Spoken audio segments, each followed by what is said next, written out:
Good morning everybody. Le docteur Rondo Redotto depuis la cour du palais communal de Conseilloun. J'espère que vous vous portez tous merveilleusement bien. Aujourd'hui nous allons faire un petit rappel cordial, un rappel important concernant la nature de MGTOW, de la psychologie sociale du gynisme. Un rappel qui par la même occasion sera aussi un appel à la vigilance. Vous savez, très souvent on peut être tenté, et cela arrive autant pour les personnes qui sont exposées ou bien aux personnes qui s'intéressent à la psychologie sociale du gynisme ou au mouvement, à la pensée MGTOW. Ça peut arriver tant à ces personnes-là qui s'y intéressent en tant que spectateurs ou bien en tant qu'auditoire, mais aussi aux producteurs de contenu MGTOW, de contenu concernant la psychologie sociale du gynisme.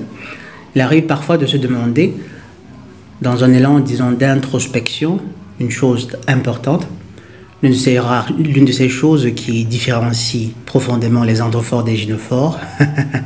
Elle ne s'y adonne que rarement, que très rarement, en général pas du tout. Donc très souvent il arrive de s'introspecter, de se demander, mais au fond quelles sont les motivations profondes qui nous amènent, qui nous poussent par exemple à faire ces raisonnements, à faire ces débats, à nous lancer justement dans cette campagne de dénonciation, parce que c'est en réalité une campagne, ce sont des dénonciations. Et évidemment, cela dans un mouvement, ressentant le besoin profond, le besoin de s'assurer qu'on est sur la bonne voie, qu'on n'est peut-être pas en train de s'égarer qu'on n'est pas en train de se vautrer dans une sorte de haine, dans une sorte de misogynie, ce dont nous accusent très souvent les gynophores qui parfois passent par là. Et sauf que justement, heureusement, fort heureusement, en tant qu'androphores, nous avons cette capacité à observer les choses de façon très objective, de pouvoir nous détacher justement pour se rendre compte si on est dans l'erreur ou bien si on est dans le juste. Et en effet, je tiens à vous rassurer mes chers amis, il faut que vous teniez à l'esprit que personne ici n'est misogyne, personne ne déteste les gynophores. Nous ne haïssons pas les gynophores, mais alors pas du tout. D'abord parce que ce serait contre-productif, mais en plus et surtout peut-être parce que, à partir du moment où l'individu choisit d'éprouver de la haine, la première personne qu'il détruit, c'est soi-même. Si nous nous trouvons en train de faire des discours que beaucoup pourraient qualifié de péjoratif ou bien de pas élogieux de toute façon à l'égard des gynophores, à l'égard des femmes, tout ceci n'est basé que sur les faits, sur la vérité objective, sur les faits, sur des éléments complètement objectifs, des éléments, des choses que vous pouvez vérifier dans vos vies de chaque jour. Nous ne détestons pas, mais alors pas du tout les gynophores. Ce que nous essayons de faire, c'est d'assainir dans une certaine mesure les rapports entre androphores et gynophores. Et je crois là que c'est un objectif un peu osé. Je crois qu'il serait plus correct de dire que nous essayons d'aider les jeunes androphores à se mettre à l'abri. Ce qui serait un objectif certainement de loin plus atteignable que celui que je viens de citer. Assainir les relations, je crois qu'il est littéralement trop tard. C'est simplement impossible, au point où nous en sommes. Par contre, il nous est parfaitement possible d'aider autant d'androphores que faire se peut. Les aider à comprendre, littéralement à comprendre ce qu'est une gynophore, ce qu'est une femme. Parce que, voyez-vous, je sais parfaitement, mes chers amis, que parmi vous, même parmi les résidents les plus anciens de la commune de Conseilloun, pour ne pas parler des nouveaux inscrits, je sais que parmi vous, il y en a encore qui hésitent, qui se demandent si dans le fond, il n'y a pas une certaine pointe de misogynie, ou bien d'amertume, ou bien, disons principalement de misogynie à l'égard des gynophores. Si, dans le fond, tous ces raisonnements que nous faisons, toutes ces choses que nous dénonçons, si elles sont vraiment, si elles sont véridiques, et évidemment, vous comprenez bien que ces personnes qui se posent ces questions-là, si elles sont encore là, c'est qu'elles peuvent très bien voir, qu'en réalité, il y a pourtant du vrai. Disons que pour beaucoup, c'est surtout sur la perception des proportions de vrai et de faux, disons, si tant est que de choses pas vraies ou de choses fausses, il y en est. Parce qu'en fait, lorsque vous réussissez à dépasser la colère que l'on peut éprouver face à la froideur et l'indifférence des gynophores en face du mal qu'elles font, lorsque vous réussissez à dépasser cette colère-là, ce qu'on appelle de Red Pill Rage, après on se rend bien compte qu'en réalité, vous vous rendrez compte qu'en fait, tout ce que nous disons, du moins sur cette chaîne-ci, tout ce que nous affirmons, ce sont des faits concrets, des faits réels. C'est tout simplement ce sont des observations objectives. Et vous devez, avant d'arriver à cela, quelque part je comprends très bien ces personnes-là, pour deux raisons. La première raison, c'est quoi? C'est que pratiquement, il est très difficile pour un cerveau amoureux, il est très difficile de lui faire voir ou reconnaître, déjà reconnaître, identifier, ensuite reconnaître, c'est-à-dire admettre. Il est très difficile de lui faire reconnaître, admettre les défauts de l'objet de son amour. Vous savez, lorsque le cerveau inonde l'individu, la boîte crânienne d'hormones, de dopamine et autres hormones de plaisir, par la même occasion, ces hormones-là voilent dans une certaine mesure l'individu, les yeux de l'individu, et lui mettent des œillères. Il ne faut surtout pas, lorsqu'on est amoureux, on a beaucoup de peine à trouver des défauts dans la personne que l'on aime. Au moins pour les androphores, vu que ce sont les seuls qui réussissent vraiment à aimer. Et la chose est vraie lorsqu'il ne s'agit que d'un béguin, c'est-à-dire que lorsque c'est encore à l'étape d'une simple dépendance biochimique, elle est d'autant plus lorsque, après un certain bout de temps, l'androphore a atteint le cap justement d'un amour avec un grand A, un cap qui n'est que très très rarement atteint par les gynophores. Donc il est difficile pour des personnes, pour beaucoup d'hommes, de reconnaître, d'admettre la réalité, les faits qui pourtant les fixent, comme le disent les Saxons, qu'ils la regardent, qu'ils ont devant eux. Pourquoi? Parce que beaucoup, qui par programmation naturelle instinctive d'attachement à la gynophore, qui par choix justement de conserver ses œillères pour ne pas souffrir, il est difficile à la plupart de ces hommes de reconnaître, d'enlever ces œillères-là pour affronter la douleur que peut représenter la réalisation de ce qu'est la gynophore, de ce qu'elles font, de ce qui peut être leur motivation profonde.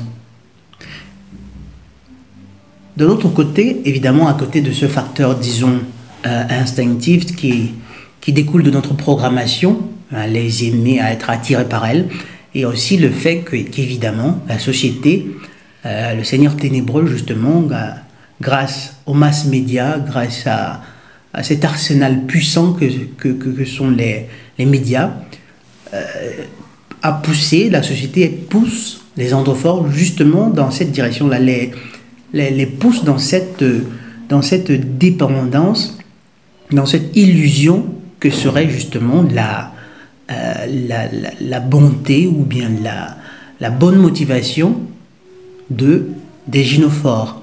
Elles sont adulées, on pousse les androphores à aduler les gynophores, à les voir comme des déesses. Du coup, en général, les dieux, ils n'ont pas de défaut. Dans ce cas-ci, les déesses, elles n'ont pas de défaut. Donc, essayez de faire comprendre à un adepte du culte d'Astarté, à un esclave d'Astarté, qu'en fait, cette gynophore à qui il vient de passer un anneau, en réalité, ne lui veut pas du tout de bien, n'a aucun amour pour lui, et n'hésitera pas une seule seconde à le martyriser, le faire comprendre qu'en réalité, cet anneau-là, ce n'est certainement pas un anneau de fiançailles ou de mariage, c'est en réalité un anneau d'asservissement. Il est très difficile de le lui faire comprendre. C'est un lavage de cerveau puissant qui commence depuis le berceau et qui est renforcé pendant toute la vie par de nombreux éléments, par de nombreux facteurs, toujours liés aux mass médias, tels que les livres, les journaux, la télévision, le cinéma, la musique. Et du coup, après, lorsque l'individu se trouve confronté à la vérité, il souffre d'une profonde dissonance cognitive qui va le pousser, du moins pour la plupart des individus, qui va le pousser justement à choisir, à préférer nier les faits plutôt que de reconnaître la dure réalité, la réalité qui le ferait souffrir. Fort heureusement, il y a une petite catégorie d'individus justement qui réussissent justement à accepter, à embrasser cette souffrance-là et à reconnaître les faits pour ce qu'ils sont. Donc mes chers amis, le principal rappel et l'appel que je désirais faire à travers cette vidéo, qui est aussi un appel à la vigilance, c'est celui de tenir à l'esprit que les gynophores, à la base, sont des entités qui n'ont pour seul centre d'intérêt qu'elles-mêmes. Je ne vais pas aller jusqu'à dire qu'elles sont malveillantes, parce qu'en fait, il est très probable que ce soit le cas, mais elles laisseront une marge de manœuvre. Elles n'ont pas de bienveillance à votre égard. Elles n'en ont pas du tout. Elles ne sont pas de bonnes personnes, comme on dirait. Mais alors pas du tout. Par le passé, elles le savaient parfaitement, elles le savaient pertinemment. Les anciens le savaient. Et c'était la raison pour laquelle ils faisaient tout pour la tenir sous contrôle. Conscients comme ils étaient justement des dégâts dont elles sont capables lorsqu'elles réussissent à détenir une parcelle de pouvoir. Les gynophores sont des êtres qui sont simplement incapables d'amour. Elles sont incapables d'amour. Elles ne peuvent pas aimer. Elles ne peuvent, les esprits qui s'incarnent justement dans des corps de gynophores, ce sont ces esprits-là qui ont besoin d'apprendre à aimer, qui ont besoin d'apprendre le sacrifice de soi. Et je vous l'ai dit plusieurs fois, ceux qui me suivent depuis longtemps savent que c'est là la raison pour laquelle ce sont les gynophores et non les androphores qui doivent donner la vie. C'était un mécanisme voulu par le Créateur pour que ces esprits-là apprennent à aimer, sans quoi ils en sont simplement incapables. L'androphore, lui, il n'a pas besoin, c'est un esprit qui est déjà capable d'amour. Il n'a pas besoin de l'intervention de toute une batterie d'hormones pour pouvoir éprouver de l'amour pour les personnes pour les êtres qui lui sont chers. La gynophore, par contre, si. Et la chose est d'autant plus vraie, c'est-à-dire le caractère malveillant de la plupart des gynophores aujourd'hui, la chose est d'autant plus vraie qu'aujourd'hui, la société a complètement embrassé le Seigneur ténébreux, notamment à travers les gynophores, une fois de plus.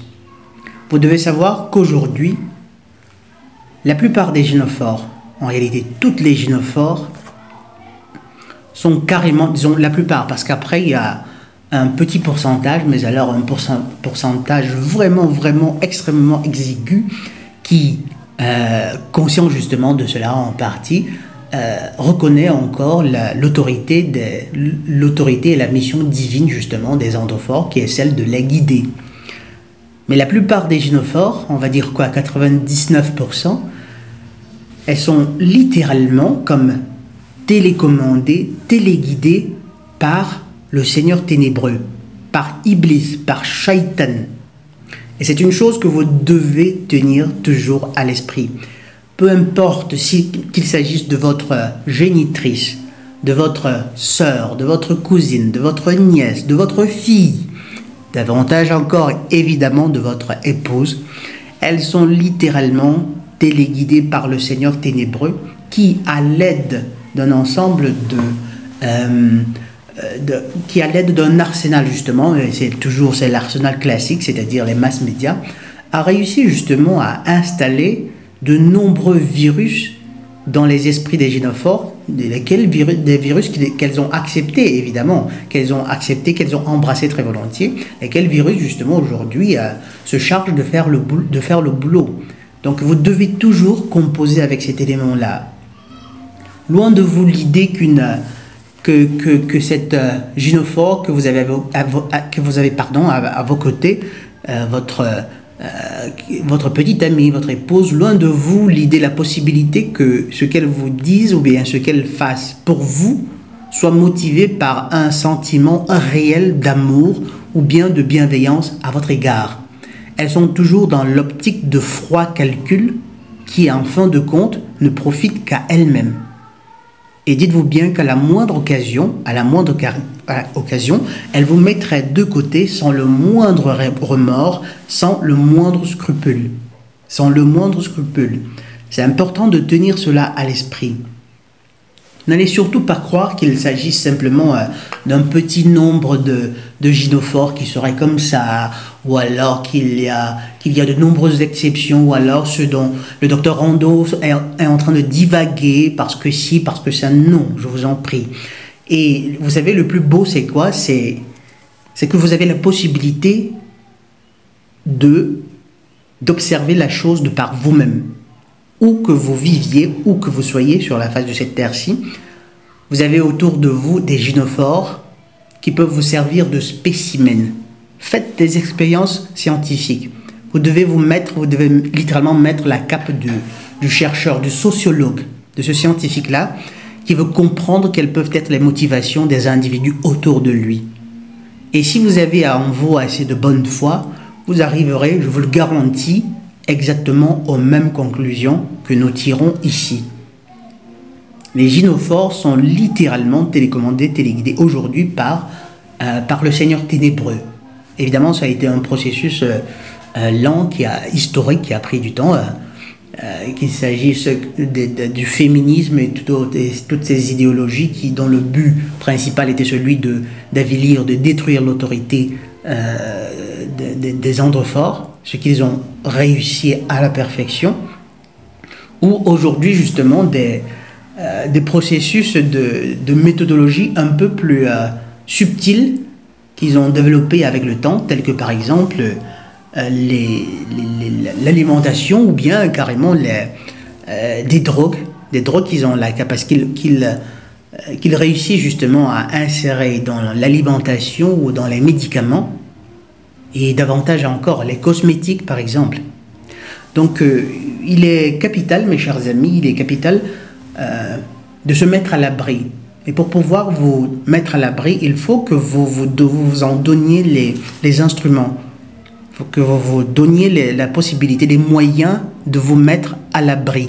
Et se donner les moyens de se mettre à l'abri commence justement par l'acquisition de connaissances, de savoirs relatifs, inhérents à la nature des gynophores. Et partout vous verrez le mal, derrière la plupart de leurs comportements. La plupart de ces comportements-là sont simplement diaboliques. Simplement diaboliques.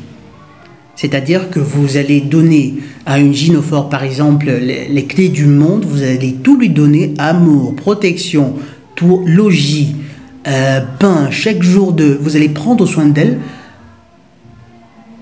pensant que quelque part, en réalité, étant la mère de votre progéniture, ou étant celle-là qui vous dit, qui vous rassure à longueur de journée de la stabilité de ses sentiments, de la véracité, de la franchise de ses sentiments, il ne vous viendra jamais à l'esprit, ou difficilement, de comprendre spontanément, d'imaginer qu'en réalité, elle se fout de vous. et qu'il ne s'agit là que de manipulation. Il ne vous viendra jamais à l'esprit qu'après 5 ans, 10 ans, 15 ans, 20 ans de vie commune, lorsqu'arrive le moment, lorsqu'elle, par instinct d'hypergamie, lorsqu'elle trouve mieux que vous, lorsque elle ressent le besoin, par exemple, de relâcher le démon qui est en elle, pour s'adonner à des pratiques les plus malsaines, sous le couvert de divertissement, lorsque l'envie lui vient de se débarrasser de vous, elle le fera sans le moindre scrupule, sans la moindre compassion, ni pour vous, mes chers amis, ni pour ces enfants-là qui souffriraient après, mais alors atrocement d'un tel choix. Combien y a-t-il de gynophores qui ont détruit des familles? Combien y a-t-il qui ont détruit des familles, qui ont infligé à de pauvres enfants les souffrances psychologiques les plus extrêmes, simplement parce qu'elles voulaient expérimenter d'autres choses, simplement parce qu'à un certain moment, vous lui avez tout donné, vous lui avez donné une vie de rêve, ou tout au moins une vie décente, vous avez toujours pris soin d'elle, vous avez toujours été présent, mais pour peu qu'elle rencontre quelqu'un qui serait un tout petit peu mieux que vous, tout ce que vous aurez fait, pour elle, à ses yeux, ça n'existera plus. Juste un claquement de doigts et elle s'en ficherait complètement. Et attention, parfois, les androphores se disent, après tout, c'est des êtres humains, elle ne peut pas faire cela, peut-être que si je la supplie suffisamment, peut-être qu'elle aurait un élan de conscience. Non, mes chers amis. En fait, lorsqu'elles le font, elles n'en sont même pas gênées. Elles n'en éprouvent même pas, elles n'en éprouvent aucune vergogne. Vous savez, celle-là. Et je crois que là, c'est l'aspect qui est parfois le plus douloureux pour la plupart des androphores. Parce que vous savez, en tant qu'androphore, en général, lorsque vous faites quelque chose de mal, vous savez, cette capacité dont je parlais au début de la vidéo, cette capacité d'introspection que nous avons, lorsque vous faites quelque chose de mal, après, vous avez vraiment une crise de conscience. Il arrive parfois de revenir, d'essayer de retrouver cette personne-là que vous avez offensée pour vous excuser, pour faire amende honorable. Mais pour les gynophores, il n'en est pas ainsi. Elles s'en fichent complètement. Elles n'éprouvent carrément pas de honte à faire du mal. Ça ne leur dit rien. Peu importe si ces enfants qui souffriront là après sont les siens. Peu importe l'extrémité, la dureté de ce qu'elle fait vivre à ces enfants-là, elles ont la capacité de s'hypnotiser tant et si bien qu'elles en arrivent à être littéralement complètement indifférentes à ces souffrances-là. Empathie zéro, niveau d'empathie zéro. Et ça, mes chers amis, c'est littéralement diabolique. Mais alors, la plupart d'entre elles, justement, travaillent pour le Seigneur ténébreux. Donc en fait, il faut que vous compreniez que tout ce que nous disons, tous les faits que nous présentons, les analyses que nous présentons ici, ce sont des analyses qui se basent sur des faits objectifs, que je vous exhorte à essayer de mettre à l'épreuve. Mettez ces observations à l'épreuve de votre vécu. Observez les gynophores autour de vous, votre mère, vos sœurs, vos cousines, vos filles même. Vous verrez partout, à tout moment, ces schémas de manipulation, de contrôle, de perfidie, d'égocentrisme extrême. À bon entendeur, salut. Un homme avisé en vaut deux. Bref, j'espère que vous tiendrez compte de ce propos, de cet avertissement, de ce rappel, de cet appel à la vigilance.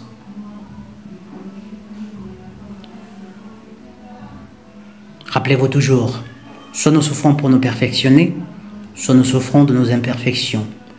Le docteur Rondo Redotto depuis la cour du palais communal de Conseillon. Sawabona et la paix de Yah.